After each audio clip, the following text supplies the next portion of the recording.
Have you ever felt exhausted from always having to be the kind one? The one who stays calm, stays polite, stays patient, even when you're overlooked, dismissed, or treated as if your presence doesn't matter? You may be living in the United States, where everything is fast, demanding, and requires strength. Yet even in a country this big, you still feel your kindness shrinking. You lower your head to keep the peace during tense conversations. You stay silent when you're misunderstood. You try to hold everything together, even when you're drained inside. And over the years, without realizing it, your kindness slowly becomes an invisible cage, one you end up trapped inside. Stoic philosophy teaches us that what we can control is our own character and our own actions. But there is something equally important: boundaries. Kindness does not mean erasing yourself. Being gentle does not mean allowing others to take more from you than they ever give back. Yet life often convinces you that if you become too firm, you will upset people. If you become too clear, you will be seen as selfish. And so you keep giving, you keep accommodating, you keep enduring, until one day you realize this simple truth: you have allowed the wrong people to walk too far into your life. The truth is that when you stop being excessively kind, when you begin to set limits, the first reaction you receive is not understanding, it is irritation. Not because you are doing anything wrong, but because they can no longer use you the way they used to. And in that very moment, the mask begins to fall. You do not become cold, you become clear-sighted. You do not lose yourself. You only lose the illusion you once held. So what truly happens when you stop being kind to the wrong people? Let's step into the first lesson together. The first thing that happens when you stop being overly kind to the wrong people is that their true nature begins to reveal itself. A side you may have never seen before, or one you chose to ignore.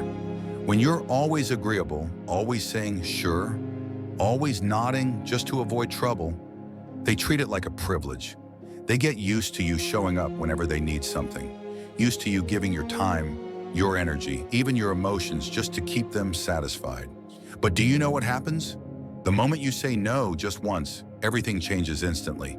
The atmosphere shifts so quickly that you barely have time to understand what just happened.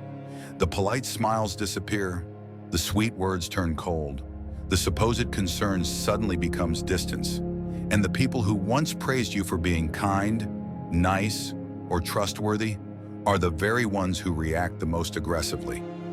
The truth is a little painful, but completely accurate.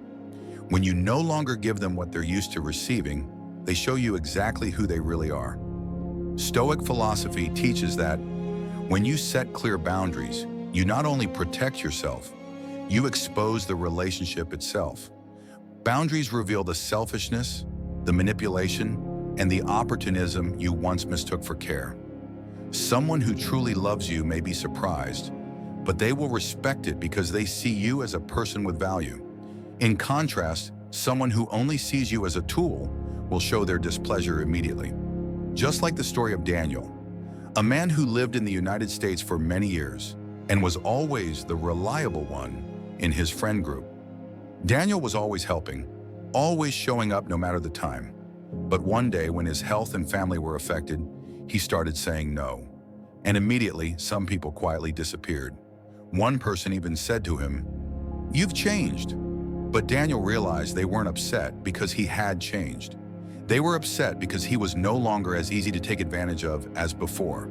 So what should you do when someone reveals their true colors the moment you stop giving unconditionally? Accept that truth. Do not try to explain. Do not try to fix them. Look at their reaction as a mirror reflecting the reality you needed to see. Because sometimes your single no is the most honest test of a relationship. Lesson 2, they lose control over you. One of the most noticeable changes when you stop trying to please the wrong people is that they begin to lose the control they once had over you so easily. This is not because you have suddenly become tougher, but because they can no longer influence your emotions and your actions the way they used to. For years, you may have learned to adjust yourself just to keep them satisfied, speaking in a way that wouldn't upset them, acting in a way that wouldn't offend them, showing up whenever they needed you just to avoid being blamed. You shaped your life around someone else's emotions so much that you forgot your own. When you begin to say no, when you stop over-explaining, or when you refuse to do the things that drain you, they feel as if their power is being taken away. And their reaction is almost always the same. They complain, they sigh and whisper their frustrations, or they accuse you of having changed. But what truly bothers them is not that you have become different. What bothers them is that they can no longer decide how you react. Marcus Aurelius once said, "You become strong when you no longer seek approval." When you stop looking for someone else's permission, you begin to stand tall on your own worth. And that takes away something extremely important from those who like to control others: your silent obedience. Look at the story of Sophia, a woman living in the United States who was always seen as the nice one, the considerate one, the one who's always willing to help. Sophia never realized that her constant "yes, it's okay, and I'll handle it" turned her into the default choice for every unreasonable request. But when she began prioritizing her health, her time, and her peace, everything changed. A coworker complained, "You don't help like you used to." A family member sighed, "You seem so different these days." But Sophia understood that they weren't losing her. They were only losing the version of her they once took advantage of. So what should you do when others lose their sense of control and start resisting? Stay calm. You do not need to explain. You do not need to make them comfortable. You only need to stay loyal to your boundaries, because the only control you owe anyone is the control you have over yourself. Lesson 3, your mind becomes clear. One of the quiet yet powerful changes when you stop being overly kind to the wrong people is the return of clarity in your mind. When you live to please others, your mind becomes like a room constantly filled with noise. You are constantly analyzing, will what I say make them angry? If I refuse, will they think I'm a bad person? If I don't respond immediately, will they be upset? These questions repeat over and over, leaving you exhausted without even realizing it. In the United States, where life moves fast and the pressure is high, the busy lifestyle makes that noise even louder. You have to manage work, family, bills, schedules. And on top of that, you keep trying to carry other people's emotions. Your mind no longer has space for you. It is always running, always worrying, always fearing, always guessing. And slowly you forget what it feels like to simply breathe. But when you begin to set boundaries, when you say no to things that harm you, when you stop trying to explain everything just to keep the peace, a miracle happens. The fog in your mind begins to lift. You feel the stillness that you once thought you didn't deserve. Seneca once said, "Remove from your mind the unnecessary, and peace will return." Often, the unnecessary is the relationships that make you constantly doubt yourself. Mark's story illustrates this clearly. Mark is a man living in the United States, seen by everyone as the one who carries the load. Whenever someone needed him, he was there. Whenever someone called, he showed up. But inside, Mark was so exhausted that he could no longer focus on work. He couldn't sleep well. And every night his mind spun with the words, looks, and attitudes of others, until Mark decided to stop. Stop answering messages at midnight. Stop taking on tasks that weren't his responsibility. And just a few weeks later, Mark realized one thing. His mind felt lighter, as if it had been returned to him. So how do you protect this clarity? Use boundaries as a filter. Not everyone deserves space in your mind. Let silence be a choice, not a form of endurance. When you stop being overly kind to the wrong people, you do not become cold. You simply return to yourself, to the clarity you have long lost. Lesson 4, you reclaim your self-respect. One thing few people talk about, but you will feel very clearly when you stop being overly kind to the wrong people. Your self-respect begins to return. Not in a sudden burst, but slowly, quietly, yet surely, like the sun gradually rising after many cloudy days. When you spend your life trying to please others, what you lose is not just time or energy. What you lose is the sense of your own value, the feeling that your voice deserves to be heard, and that your boundaries deserve respect. You are used to putting others' needs before your own. You are used to lowering your desires to avoid conflict. You are used to saying it's okay even when you feel hurt inside. And over time, you stop seeing yourself as important. But when you begin to set boundaries, when you start saying, I can't, I don't want to, I need time for myself, what happens is not just a change in the relationship, it is a change within your own inner world. Self-respect begins to build from those very choices. You start to see yourself as more worthy, worthy of rest, worthy of saying no, worthy of being respected, worthy of having a voice in your own life. And this does not make you selfish. On the contrary, it brings you back to your true size, neither shrinking to please anyone nor exaggerating to get attention. Simply you, with a quiet strength that comes from within. Layla's story, a Vietnamese woman living in California, is a perfect example. Layla had always been the one to smooth things over. At work, she covered her colleagues' mistakes. At home, she stayed silent to keep others comfortable. In relationships, she accepted losses just to maintain harmony. But one day she realized she was so exhausted that she no longer recognized herself. When she began setting boundaries, gently, calmly, the first thing she felt was not the reaction of others, but the return of Layla herself. She felt taller, steadier, and clearer. That is self-respect. Quiet, unassuming. Needing no one's approval, it is simply looking in the mirror and seeing a version of yourself that you can finally honor. Lesson 5. They try to pull you back through manipulation. One of the clearest signs that you have truly changed is how those who once benefited from your kindness react when they feel they've lost access. When you no longer give unconditionally, no longer say yes, no longer rush to fix or cover for them, many will not quietly walk away. They will try to pull you back, but not with sincerity, with subtle manipulation. At first, it may be the guilt they try to instill. Phrases like, "You've changed lately," "You don't care anymore," "I guess you don't need me," do not appear to express genuine feelings. They are used as bait to soften you and pull you back into your old version, the version that could be easily taken advantage of. To them, your change is not growth, it is a threat. If that doesn't work, they move to the second tactic, the sweet act. Suddenly they become overly friendly, overly attentive, overly kind. They say the things you used to want to hear, check in on you more, remind you of happy memories. But if you are perceptive, you will notice the words are new, but the behavior is old. This is not genuine change. It is a tactic to pull you back into their comfort zone.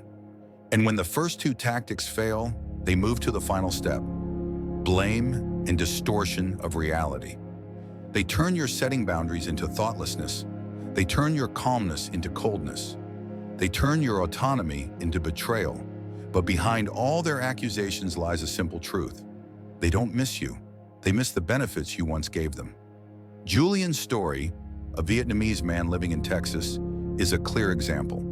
Julian was always a shoulder for his friend Max, always ready to listen to Max's complaints and help solve every problem. But when Julian grew tired and began to withdraw his energy, Max didn't ask if Julian was okay. Max only asked, "Why don't you help me like you used to?" This is the essence of one-sided dependence. So what should you do? Stay calm. Trust your boundaries. Remember that their resistance is not a sign that you are wrong. It is proof that you are stepping out of the role they wrote for you. Lesson 6. You create space for truly kind people to enter. One thing many people don't immediately realize when they stop being overly kind to the wrong people is the emptiness that appears after they leave. At first, that emptiness can make you feel confused, even anxious. It is like the silence in a house you're used to being noisy. When you set boundaries, those who take advantage of you will withdraw. And the quiet they leave behind may make you feel as if you're losing something important. But be patient. The truth is, you are not losing anyone. You are clearing space for something new to enter. Stoics view stillness as a form of purification. When you stop chasing after those who only come to you when they need something, you begin to notice the people who come for who you are, not for the benefits you provide. These people are not loud, not demanding, not forceful. They show up in the way a healthy relationship should, gently, sincerely, and steadily. Elijah's story, a man living in Florida, is the clearest example. For many years, Elijah was always the one who takes care of things. the driver who helps, the person who steps in to solve problems, the one who says, "Let me handle it." But when Elijah faced financial difficulties and needed emotional support, those who once relied on him disappeared. Elijah felt disappointed, but instead of clinging, he chose to withdraw from those relationships. And in that stillness, he began to encounter different people. Those who asked if he was okay without expecting anything in return. Those who came simply to listen. Those who asked questions genuinely out of concern. Elijah says that his circle of friends has become smaller, but it has shrunk in a meaningful way. For the first time in many years, he feels safe sharing, comfortable with silence, and free from the worry that everything he does or doesn't do will be judged. This is exactly what you will experience. When you remove the relationships that exist only because of your sacrifices, you open the door to those who truly deserve your presence. It doesn't take many, just the right ones, because among those few, you find peace, the very thing you lost during the years of trying to please the wrong people. Lesson 7, your inner energy shifts. One of the most powerful, yet easily overlooked changes when you stop being overly kind to the wrong people is that your inner energy begins to shift. It is not a noisy change, not a dramatic transformation. Rather, it is a quiet, subtle, yet deep movement, like a current redirecting beneath a calm lake. You won't see it immediately, but you will feel it little by little. When you are always in giving mode, giving your time, your kindness, your patience, your emotions, you drain your energy faster than it can recover. Especially living in the United States, where the pace is fast and the pressure is high, it's easy to fall into a state of mental exhaustion without even realizing it. You wake up tired, go to work tired, come home still tired. Not because the work is too heavy, but because you carry an invisible burden, the burden of having to please everyone. But when you begin to set boundaries, when you reserve energy for yourself, when you stop stretching to meet others' expectations, you will notice something very clear. You begin to have more inner space. You think more clearly. You breathe more deeply. You have the energy to do the things you once postponed. You have the time to focus on your health, sleep, family, and passions. And most importantly, you have the energy to return to yourself, something you lost while trying to be the version others wanted you to be. Just like the story of Marcus, a Vietnamese man living in Washington. Marcus was always the fixer for everyone, colleagues, friends, relatives. He was always helping, always saying it's okay, always trying to be a support. But inside, he carried persistent exhaustion. One day, Marcus decided to set boundaries. No answering calls after 9 p.m., no taking on tasks that weren't his responsibility, no over-explaining. And surprisingly, the first change wasn't how others treated him, but the feeling in his own body. He slept better, his mind felt lighter, and his heart felt calmer. You learn to accept loss and become stronger. One important, yet often hardest thing to face when you stop being overly kind to the wrong people is loss. Not material loss, but the loss of relationships, the loss of closeness that once felt familiar, the loss of people you once believed would stay by your side longer. And that feeling for anyone, especially someone who has lived many years in a vast and sometimes lonely country like the United States, is never easy. But there is a truth that Stoics want you to understand. Not every loss is a tragedy.